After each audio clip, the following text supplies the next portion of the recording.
السلام علیکم ورحمۃ اللہ وبرکاتہ۔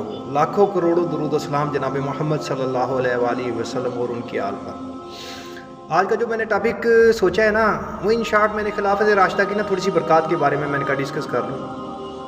اس کی سب سے اہم بات یہ تھی کہ جناب محمد صلی اللہ علیہ وآلہ وسلم کی بعثت سے پہلے نا یہاں کہیں بھی فریڈم آف ایکسپریشن نہیں تھا۔ یہ جناب محمد صلی اللہ علیہ وآلہ وسلم نے جب مدینہ کی ریاست قائم کی تو اس میں سب سے پہلے جو نعمت ملی لوگوں کو فریڈم آف ایکسپریشن کی تھی۔ تو اسی فریڈم آف ایکسپریشن کی برکت کی وجہ سے جو آگے بھی معاملات جو خلفائے راشدین نے چلائے، وہ بھی ان کے تمام معاملات خلفائے راشدین کے دور میں فریڈم آف ایکسپریشن رہا، آزادی اظہار رائے لوگوں کا حق رہا۔ لیکن اس کے بعد جب ملوکیت آئی تو وہ اس حق کو چھین لیا گیا اور ہم پھر پستی کی طرف جاتے گئے، اور جو دوسری قومیں ہیں وہ عروج کی طرف جاتی گئی۔ اس کی مثال لے لیں، جناب عمر کی کرتے کی مثال تقریباً ہر بندے نے سنی ہوگی آپ میں سے، کہ وہ انہوں نے کرتا جب جناب سلمان فارسی نے انہوں نے کہا کہ لوگوں میری بات سنو، تو انہوں نے کہا ہم نہ تمہاری بات سنیں گے اور نہ تمہاری اطاعت کریں گے۔ پہلے بتاؤ کہ مال غنیمت سے جو کرتے کا کپڑا ملا تھا اس سے تو ہم میرے جیسے قد کے بندے کا بھی کرتا پورا نہیں ہوتا، آپ کا تو قد اتنا لمبا ہے، آپ نے کیسے بنوا لیا؟ تو پھر انہوں نے اس کی وضاحت دی تھی۔ ٹھیک ہے، آج کل کے کسی عالم سے یا مولوی سے پوچھ تو لیں آپ اس قسم کی کوئی بات کہ جناب آپ تو کچھ عرصہ پہلے سائیکل پہ آئے تھے یا آپ کے پاس ٹوٹی ہوئی موٹر سائیکل تھی، آج یہ اتنی شاندار کار آپ کے پاس کیسے آ گئی؟ آپ کی تنخواہ تو اپنا 20,000 ہے یا 22,000 ہے، تو دیکھیے پھر کیسے آپ کی حالت کرتا۔ یہ تو ایک عام مولوی کی بات ہے، حکمران کو تو چھوڑ دیں آپ۔ ٹھیک ہے، تو یہ فریڈم آف ایکسپریشن اس سے پہلے نہیں تھا، پہلے یہ سارا ظلم اور تلوار کا نظام چلتا تھا۔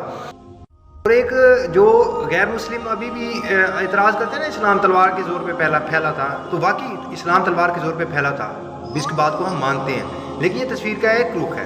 اس کا دوسرا رخ یہ ہے کہ جو صدیوں سے ظالم ملوکیت والی بادشاہتیں چل رہی تھیں بدماش قسم کی، ان کو کیا پیار سے ہم اکھاڑ سکتے تھے؟ نہیں، ان کو تلوار کے ساتھ ہی اکھاڑنا تھا۔ ان کو تلوار کے ساتھ پہلے اسلام نے اکھاڑنے کے بعد پھر لوگوں کو فریڈم آف ایکسپریشن دیا، جو کہ خلافت راشدہ تک قائم رہا۔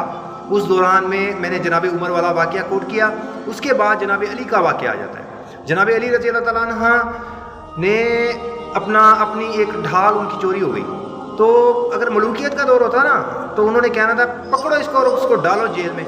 نہیں، انہوں نے اپنی ملوکیت والا معاملہ نہیں کیا، انہوں نے خلافت راشدہ کے اصول ہمیں سمجھائے کہ خلافت راشدہ وہ ہوتی ہے جس میں حاکم وقت بھی اپنا کوئی معاملہ ہوگا تو قاضی وقت کے پاس لے کر جائے گا، وہ اپنا مقدمہ قاضی وقت کے پاس لے گئے اور ایویڈنس نہ ہونے کی وجہ سے مقدمہ ہار بھی گئے، لیکن مقدمہ وہ ہارے ہیں لیکن خلافت راشدہ جیت گئی۔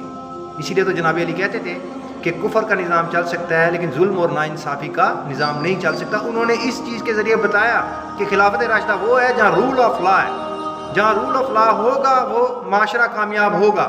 آپ دیکھ لیں، اس کی پریکٹیکل مثال دیکھ لیں، یورپ میں دیکھ لیں، انگریز عیسائی جتنے بھی ہیں سب کے سب کلمہ نہیں پڑھا انہوں نے، لیکن رول آف لا انہوں نے قائم کیا ہوا ہے۔